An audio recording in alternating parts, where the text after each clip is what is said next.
pessoal, tudo bem? A ECV está no ar, mais um programa incrível para vocês. E hoje o nosso tema é meio de pagamento. Eu vou pedir para o meu convidado se apresentar. Eu nunca falei com ele, é a primeira vez aqui no nosso podcast. Tudo bem? Tudo bem, e você, Daniela, tudo bom? Muito prazer, obrigada Tudo por meu, eu que aceitar agradeço pelo nosso convite, uma grande satisfação. Vou pedir para você, Aparício, se apresentar. Só falei o primeiro nome dele. Vamos lá. Eu me chamo Aparício, embora seja neto, ninguém me chama de neto, não dei essa sorte, mas estou na Cielo há 10 anos, então há 10 anos eu participo do segmento de meios de pagamento. Acho que talvez tenha sido o momento que mais sofreu revolução, né? Uma ruptura de fato. E durante a minha trajetória, já fui do mercado de telefonia por mais de 13 anos, então tem uma trajetória longa aí, mas dando um zoom aqui no meio de pagamento, há 10 anos eu estou na Cielo, sempre na Cielo, e espero compartilhar um bom conteúdo aqui com quem está nos prestigiando. Nossa, Aparício, você veio do setor de telefonia. Telefonia, por mais de Então 13 já anos. começa por aí, né? Viver... Se você pegar lá no telefonia, meu Deus. É um mercado nervoso, vivi privatização, então todo aquele processo de sair da estatal e ir para a privatização, eu vivi ele, né? Então, sai Embratel, entra todas as empresas novas, sai Telesp, enfim, entra todas as empresas novas. Você, geração Alfa Telesp. Estou entregando minha idade aqui já. Nossa, olha, eles não imaginam o que não é imaginam. Orelhão, lembra? Ninguém sabe. Existem alguns, você viu que existem alguns ainda, né? Existem. Aparício, a gente teve uma pandemia, né? Vamos falar aqui de meio de pagamento. Aquilo que você falou, veio uma revolução, principalmente depois da pandemia. Como é que você e o Cielo, como é que vocês podem resumir essa trajetória dessa evolução? O que mudou? É um momento trágico na vida de todos nós, que marcou bastante, mas pandemia. Se eu pudesse trazer aqui dois grandes elementos que a pandemia acelerou muito, foi o aspecto do e-commerce. Então, a gente viu uma corrida dos varejistas que estavam de portas fechadas para poder se digitalizar, para continuar vendendo para o consumidor que passou a consumir de uma forma diferente. Então foi um alvoroço. Eu me lembro bem que assim que a pandemia começou, a gente tinha uma discussão interna do tipo, como que nós vamos ocupar o nosso tempo? Porque vai chegar um dado momento que todo mundo em casa, o que vai ser? E foi completamente ao contrário. A gente tinha que controlar o quanto a gente trabalhava, porque de fato foi uma revolução, principalmente voltado para o e-commerce, que era a única maneira de ter contato com um consumidor que estava atrás de comprar o produto ou o serviço que ele desejava.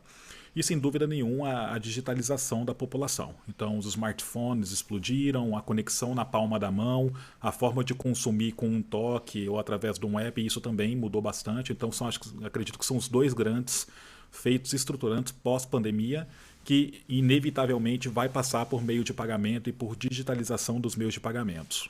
O que mudou em meio de pagamento nesse período aí? Sem dúvida nenhuma, a digitalização. O meio de pagamento ele saiu do físico, foi para online, ele saiu do atrito e foi para a experiência fluida, os pagamentos por aproximação, porque com o advento dos smartphones um pouco mais presente na vida das pessoas, você deixa de pagar tirando o cartão da sua carteira e aproximando o celular com um cartão hospedado num wallet qualquer e faz esse processo de pagamento acontecer sem nenhuma forma de atrito. Então acredito que a grande mudança foi de fato a migração do físico para o online. Se vocês pudessem me falar o que está em alta hoje no Brasil, quando a gente fala em meio de pagamento, o que é tendência, o que está em alta, o que deve continuar crescendo, e no mundo afora, quando a gente compara o Brasil com o mundo. Daniela, sua pergunta ela chega a ser até curiosa, porque geralmente a gente vai buscar um pouco de referência em outros países desenvolvidos, e eu digo para você que o Brasil hoje ele é um grande vanguardista quando a gente fala de meio de pagamento. Ao contrário, eles que precisam, de certo modo, vir buscar inspiração no Brasil para entender o porquê que a coisa no Brasil é tão dinâmica. Então, acredito que o grande protagonista hoje em meios de pagamento é o Pix, sem dúvida nenhuma. O Pix ele foi inspirado pelo Banco Central lá no UPI da Índia, no Faster da Inglaterra, precisamente, da União Europeia.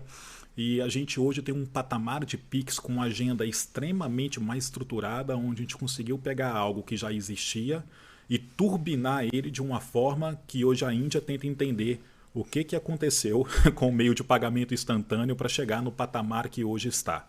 Então eu diria que talvez o grande palco hoje, o grande protagonista hoje em meio de pagamento, seja o Pix. O que eu acredito que tenha um pouco de relação é porque muito da onde os meios de pagamentos alternativos estão presentes, ele tem uma influência do quanto que o governo incentiva ou não incentiva. Então você tem uma questão governamental e de regulação que muda de país para país. Isso explica um pouco por que de repente a Suíça e Dinamarca estão um pouco mais à frente da participação de pagamentos alternativos na vida das pessoas, mas no Brasil, por exemplo, hoje não se fala em você pagar o teu IPTU, o teu IPVA, o teu ISTI em meios de pagamento alternativo. O boleto ainda continua presente nesses segmentos. Então tem que ter um apoio aqui das regulações, do próprio governo, obviamente, para isso se manter evoluindo, e o meio de pagamento alternativo está cada vez mais presente na vida das pessoas.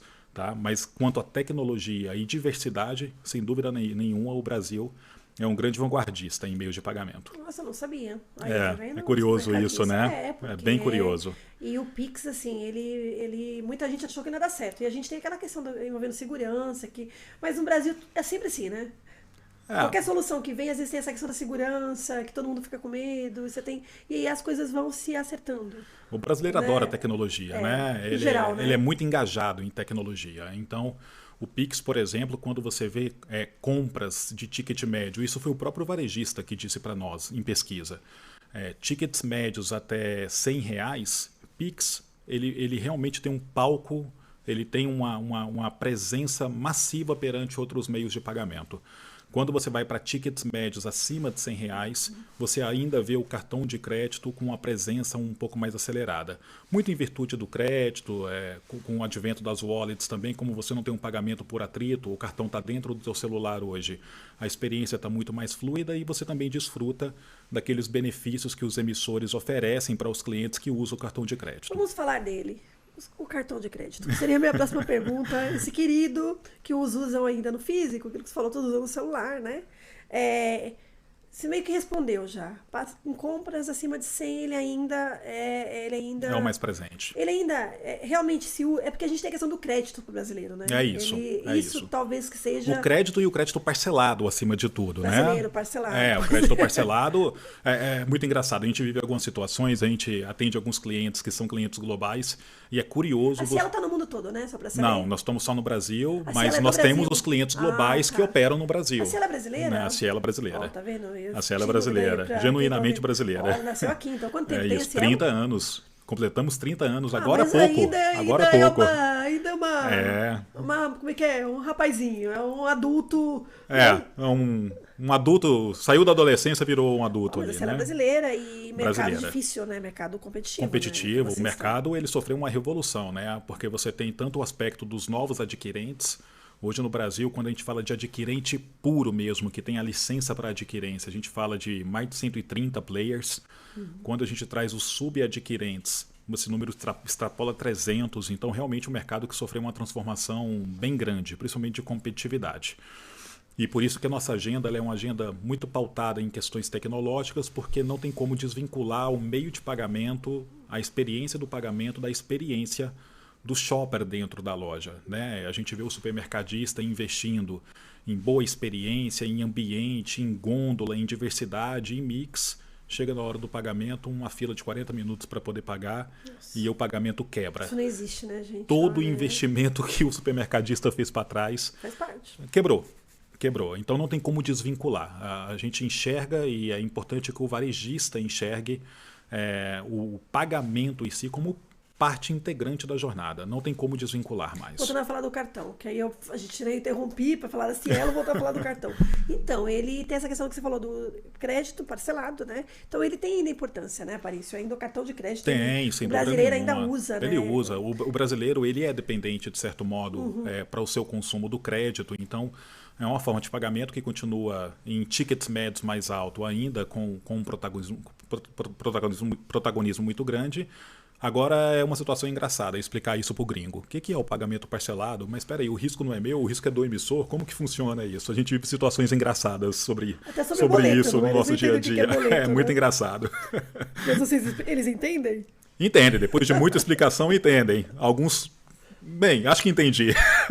Mas é isso, o cartão de crédito ele continua tendo protagonismo, não tem como desvincular isso da forma de consumo que o Brasil tem, da estrutura de crédito que o Brasil tem, né? Ele não vai sumir, né? Não vai, Isso. ele não vai sumir, não acredito. Pode ser que ele, assim, que ele falou, se transforme, já se transformou, já está cada mais fluido, mas assim, ele vai permanecer, né? O termo que eu gosto de usar é que ele vai ser desmaterializado. Então, o cartão ele deixa de ser uma matéria física que você tira ele de algum lugar para encostar em outro e o pagamento acontecer, e ele vai para um mecanismo de compra. Ele diria que ele é uma ponte que liga dois lados, o direito e o esquerdo, e durante aquele processo, a transação de pagamento acontece sem atrito, seja encostando algo na máquina, seja por um reconhecimento facial, por íris, enfim, seja o que for. Então as tecnologias eles estão indo exatamente, caminhando para a desmaterialização dos meios de pagamento. Você falou já de tendência, que seria minha próxima pergunta. Eu ia perguntar sobre tendência. Para onde caminha esse mercado aí? A tendência... Cartão de crédito, acho que é isso, e o Pix, esses outros formatos aí, esses meios. Isso não tem como. Também a desmaterialização. O que a gente tem que ter em mente é que quando a gente fala, eu não vejo nem mais como tendência, viu, Daniela? Eu já vejo isso como um dado factual. A gente vê NFC hoje, a NFC é responsável por mais de 65% das transações que acontecem no Brasil. Então, 65% das pessoas já não tiram o cartão físico do bolso para pagar.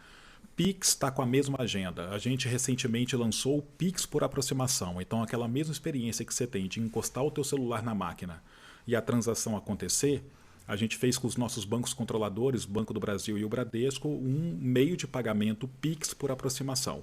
E a agenda do Banco Central ela está bem consistente na evolução desses meios de pagamento. Então, o Pix recorrente, o Pix automático. Então, o futuro do meio de pagamento, de fato, é a matéria do pagamento sumir, mas a experiência do pagamento fazer parte da jornada do shopper de uma forma transparente, sem nenhum tipo de atrito. É para lá que nós vamos. Então, você vindo desse setor há um tempo, enfim, como é que você vê, vamos falar um pouco do supermercado em si, né? O que a Cielo tem observado, você acha que as redes aqui no estado de São Paulo, enfim, no Brasil, é muito concorrido, né? A gente tem grandes players aí, né? Realmente, eles têm evoluído nessa questão de oferecer lá para o cliente da loja, da rede. Você tem percebido uma procura do supermercadista e tornar essa questão do meio de pagamento realmente eficiente, entender que isso faz parte da experiência do cliente. Aquilo que ele comprou, maravilhoso, chegou no caixa, ele não conseguiu, não é rápido, não é, ele vai ficar insatisfeito, capaz de deixar tudo embora, entendeu? Como é que vocês analisam esse setor? Acho que você trouxe bem. A gente está, como consumidor, está cada vez mais exigente. Nós estamos atrás de comodidade, de eficiência. Então, tudo aquilo que gera um atraso, uma perda de tempo, para nós como consumidor, é algo que a gente tenta... A gente tem repulsa a isso, a gente tem procurado consumir em locais que tragam mais eficiência para a nossa vida. Os meios tecnológicos, em geral, eles já oferecem o mecanismo de se pagar por aproximação. Eu diria, se eu pudesse dar uma dica, talvez para o supermercadista, para o varejista, onde que ele tem que estar antenado é na integração do online com o físico. Nós temos uma geração Z que passa a consumir de forma forte no mercado. Nos Estados Unidos, por exemplo, 80% da geração Z já consome em meio de pagamento que não é um meio de pagamento físico. Então, não tem outra forma de você se conectar com o teu cliente se não for uma integração online físico. Seja para que você exponha seus produtos, seja para que você incentive o consumo, seja para que ele compre no online e tire no físico. Então, eu particularmente acredito, olhando um pouco tendência de mercado e conversando com o segmento e com os varejistas, que a integração do online com o físico é talvez aonde o varejista mais tenha que ter atenção, até porque é um segmento, quando a gente olha o segmento supermercadista, com o advento dos atacarejos principalmente, quando a gente fala de e-commerce, geralmente o que a gente ouve, não, e-commerce é algo que não faz parte do meu dia a dia. A dica que eu dou é: passe a olhar para essa agenda. É uma agenda estratégica, o consumo está mudando, quem vai consumir é uma pessoa que já nasceu com o celular na mão, então é importante que a gente esteja atento a essa tendência e que não aconteça o que aconteceu na pandemia. A gente corra atrás, a gente de fato esteja à frente disso, dando para o consumidor a opção de consumir em qualquer meio que ele queira utilizar para poder comprar. Você disse tudo. Essa geração aí já nasceu com o celular na mão, gente. Né? Não é tem isso. como voltar. Só é tem isso. Agora com a inteligência artificial. Você acha que a inteligência ela vai interferir também em meio de pagamento? Como é que você vê essa questão da IA? Não tenha dúvida. Assim, inteligência artificial é uma agenda estratégica. Eu particularmente vejo, e os fóruns que eu já tive a oportunidade de participar, inteligência artificial, ela é a agenda do dono ou do CEO da organização, porque ela parte por um aspecto cultural da companhia. Então, a inteligência artificial, ela está mais vinculada nos dias atuais ao back-office das organizações para trazer mais experiência positiva e agilidade para o consumo, aportar ao dono da empresa melhor posicionamento, melhor característica de embalagem, mais eficiência nos processos logísticos na cadeia de supply, por exemplo, para que a experiência do shopper ao entrar dentro da loja seja aquela experiência fluida. É muito importante falar isso, que a inteligência artificial, em geral, a tendência não é ela interferir diretamente no shopper, não é o shopper interagindo com a inteligência, é a inteligência artificial dando pista para você na retaguarda para que você promova para o comprador uma experiência quando ele entra na sua loja física para consumir. E, por sinal, é o que vai fazer ele voltar. Nossa, bacana, Aparício. Espero que vocês estejam anotando aí essas dicas aí, porque é importante, né? Tem mais volta, né? Não tem mais volta. Não tem mais volta. E não tem... E essa integração que você falou, aquilo não é mais tendência, é uma realidade. Se a sua loja não está integrada, o físico com o digital... Você está atrasado já, né? Está atrasado. É uma agenda que a gente vê grupos hoje se destacando e a gente vê grupos que se consolidaram, principalmente na pandemia, exatamente por já estarem prontos. Inteligência artificial é um grande exemplo. Se você esperar a coisa, assim, a consolidação da inteligência é importante para que você faça os investimentos de forma correta. Mas você tem que estudar sobre, você tem que entender como impacta o teu negócio, você tem que entender como é que o teu consumidor está lidando com isso e qual é a expectativa dele. Quando a gente olha um pouco por que as pessoas consomem em loja física, todo mundo está com um olhar naquilo que toca teu coração. Então, qual é a sensação que você tem quando você entra no ambiente físico? Qual é o olfato que você sente? Como é que é o tato daquilo que você toca? Então, quem hoje frequenta uma loja física, ele está atrás de viver uma experiência positiva. Acabou, né? Para comprar o produto está em todo lugar, gente. Está em todo lugar. O produto é o mesmo. Né? E outra, a cadeia hoje, você compra de manhã, à tarde está na tua casa. Hoje, comprar em e-commerce não tem mais daquela de você comprar, o coração palpitar, porque eu só vou receber daqui a 5 dias. Você compra em questão de 3 horas, 4 horas, o produto está na tua casa. Então é fato, isso é factual. Aparício, vamos falar da pesquisa? Que a Cielo, vamos lá. Vocês soltaram uma pesquisa, achei bem interessante. Eu acho que tem dados bem assim, importantes para você que é empresário, né? Do supermercado, ou empresário do setor supermercado, isso ou não, né? Eu acho que do comércio de uma forma geral, né?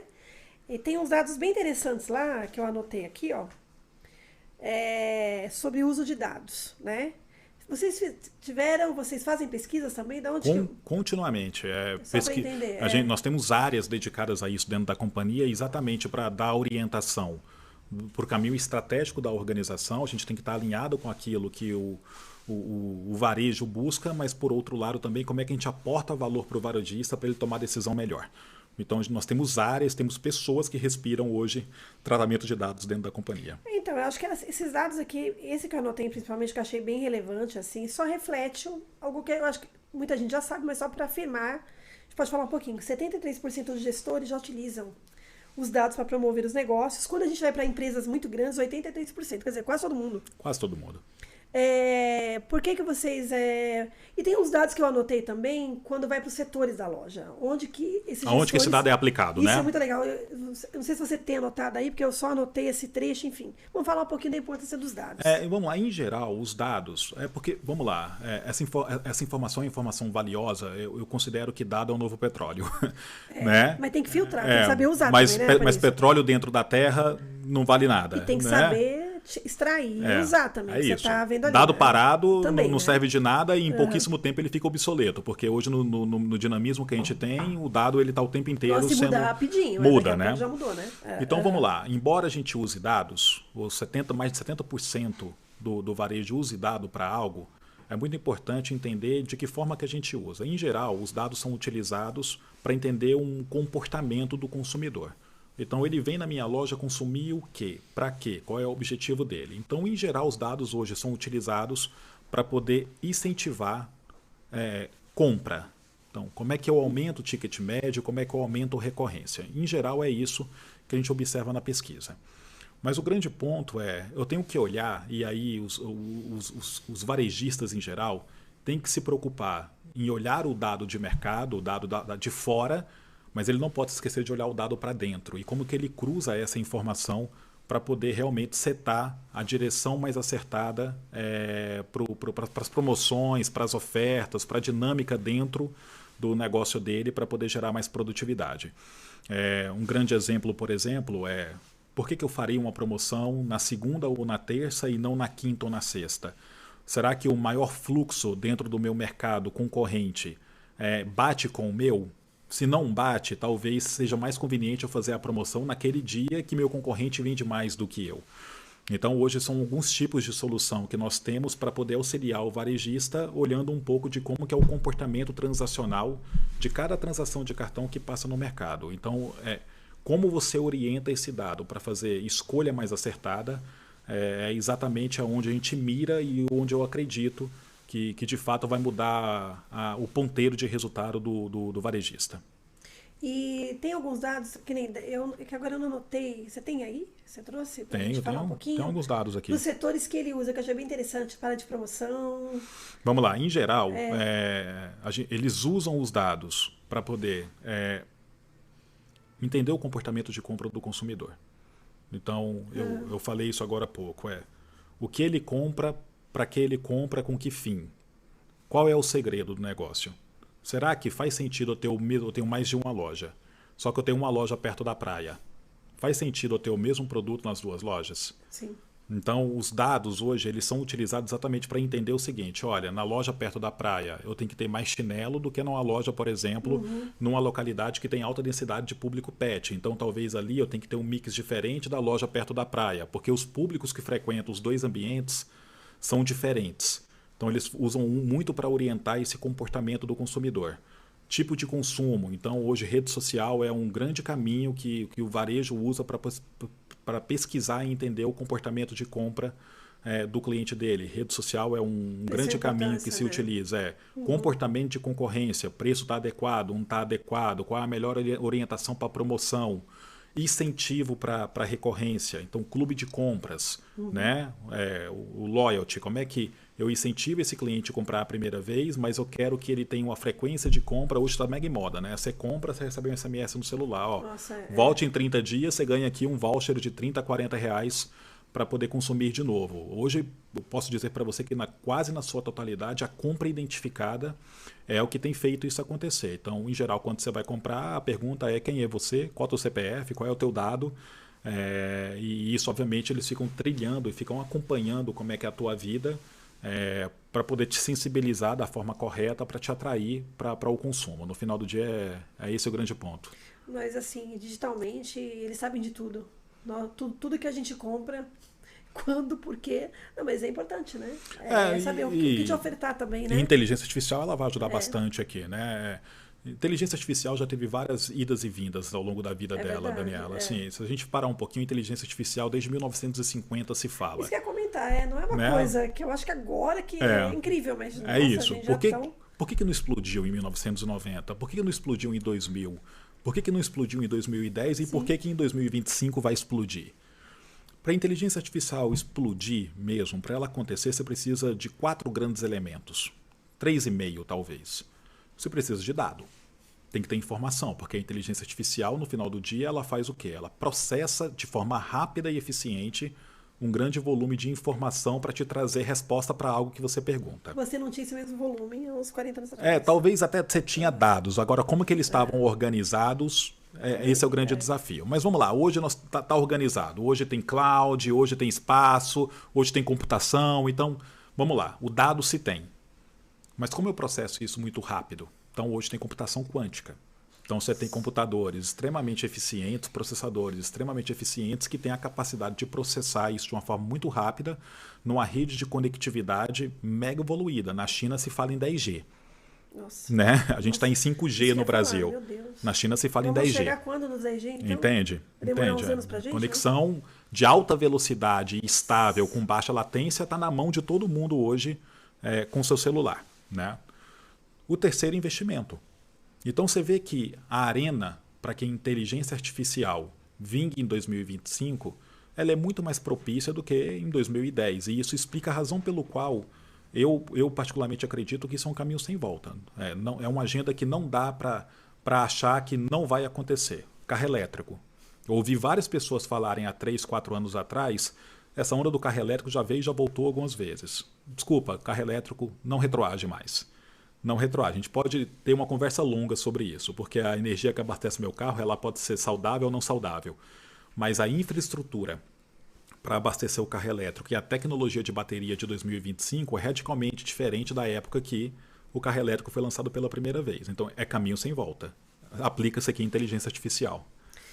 As grandes ideias, parece que quando elas começaram a acontecer, aquilo que você falou, não tinha essa subsídio, né? Não tinha essa porque evolução que você tem que ter uma conjuntura que faz as coisas acontecerem. Então, a gente fala sobre boa ideia e boa intenção o tempo inteiro, mas você tem que entender se os recursos disponíveis para que aquilo, de fato tenha um crescimento exponencial e traga eficiência a um custo adequado para todo mundo, que é importante, principalmente para o varejista, isso é muito importante, trabalha com margens extremamente apertadas, então como que eu sou eficiente a um custo adequado para o meu negócio, para atender melhor o meu cliente e aumentar o volume de venda, você vê que o ambiente hoje está propício. Então, temos capacidade computacional, temos dados orquestrados, que eu tenho que ter a capacidade de processar isso e, obviamente, eu tenho que ter uma agenda, conhecimento e investimento para poder fazer isso acontecer e isso gerar algum tipo de retorno para nós. Legal, Paris. Para a gente finalizar, porque a conversa aqui vai, tá? A gente já está um tempinho, não parece, mas já está um tempinho. Para onde esse ano a gente está aí, ó? Estamos em maio, né? A gente está gravando agora em maio.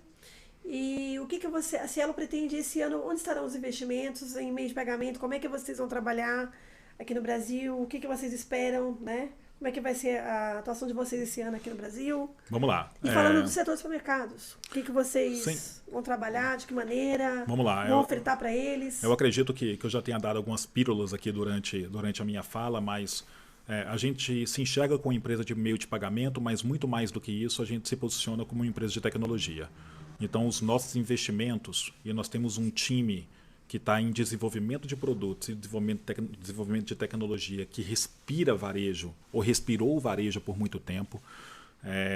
A nossa agenda está para a desmaterialização do meio de pagamento e para as novas tecnologias que estão por vir, principalmente de pagamento integrado entre online e físico, o integrado físico dentro da mesma loja, então como que o pagamento acontece, e isso conversa com toda a minha retaguarda, para na hora que esse dinheiro entra na minha conta, não ter dúvidas da trilha desse dinheiro, aquela venda que eu fiz ontem, caiu na minha conta efetivamente na data prevista? Então, esse pagamento integrado de ponta a ponta, a integração física online, que a gente já falou um pouquinho antes, e as novas agendas, obviamente, de Pix. A gente não enxerga Pix como um competidor, o Pix é um meio de pagamento adicional ao débito, crédito parcelado que a gente já conhece, então há toda essa agenda do regulador também, sendo vanguardista no lançamento das novas soluções de Pix que o Banco Central está preparando. É aquela coisa, né, Paris? Se você não pode com ele, junte-se a ele, né? No caso do Pix. É importante você ter um regulador empenhado, né? Quando você... se você pergunta a Paris, onde você acha que a inteligência artificial tem mais probabilidade de explodir? Sim. Estados Unidos ou China, de repente? Que é meio que óbvio assim hoje, né? Talvez se você perguntar para uma pessoa, ele vai falar Estados Unidos, sem dúvida, Vale do Silício está lá, maybe. Né? Você olha para a China, ela tem um aplicativo, ou 2 aplicativos no máximo, que toda a vida de consumo da pessoa está lá. Então é muito mais fácil para quem tem todo o consumo e toda a sua vida de consumo num único aplicativo, orquestrar dado, processar esse dado para gerar insumo, do que quem tem isso de forma espalhada hoje dentro do mercado. Nós brasileiros hoje, para consumir hoje, geralmente o nosso consumo por mês, a gente frequenta de 3 a 4 lugares diferentes para a nossa vida subsistencial. Então, você não vai só em um supermercado, você não vai só em um atacarejo. Talvez você vá em um atacarejo, você vai em um supermercado, você vai na farmácia, Na China é um pouco diferente. As pessoas consomem tudo em 1 ou 2 aplicativos no máximo. Então você tem massa de dado concentrada, condensada sobre a real situação de consumo das pessoas. Então é nisso que particularmente a gente acredita. Quem mais se destacar na orquestração desses dados, quem mais tiver capacidade de processar, de encontrar esse dado certo e processar ele de uma forma rápida, quem vai ser o grande vanguardista aí vai tirar vantagem da inteligência artificial. A minha aposta é na China.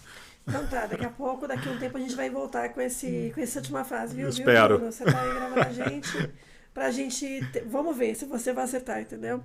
Eu também aposto na China. Eu também aposto. A minha aposta também na China. Vamos ver aí, né? Por isso, obrigada. Eu que agradeço. Quem quiser te encontrar no LinkedIn, como é que faz? Olha, não vai ser tão difícil. Se buscar Aparício lá, eu acredito que vocês vão encontrar no máximo uns 3. Então, jogou Aparício Gomes da Cielo, provavelmente serei eu, tá? Ok, então só me recadista, se quiser te acessar também por favor, lá. Estou inteira à disposição e, enfim, contem sempre comigo, com a Cielo. Nós estamos aqui juntos, engajados com o varejo nos desafios do dia a dia, que não são poucos. Obrigada pela sua presença aqui no nosso podcast. Eu que agradeço. Espero que você retorne aqui. Talvez daqui a um tempo pra gente ver se realmente a China vai sair na frente. Vamos ver. Né? E, gente, obrigada aí pela audiência mais uma vez. Nos acompanhe nas redes sociais, no WhatsApp, no Portal Super Varejo. E é isso. Até a próxima.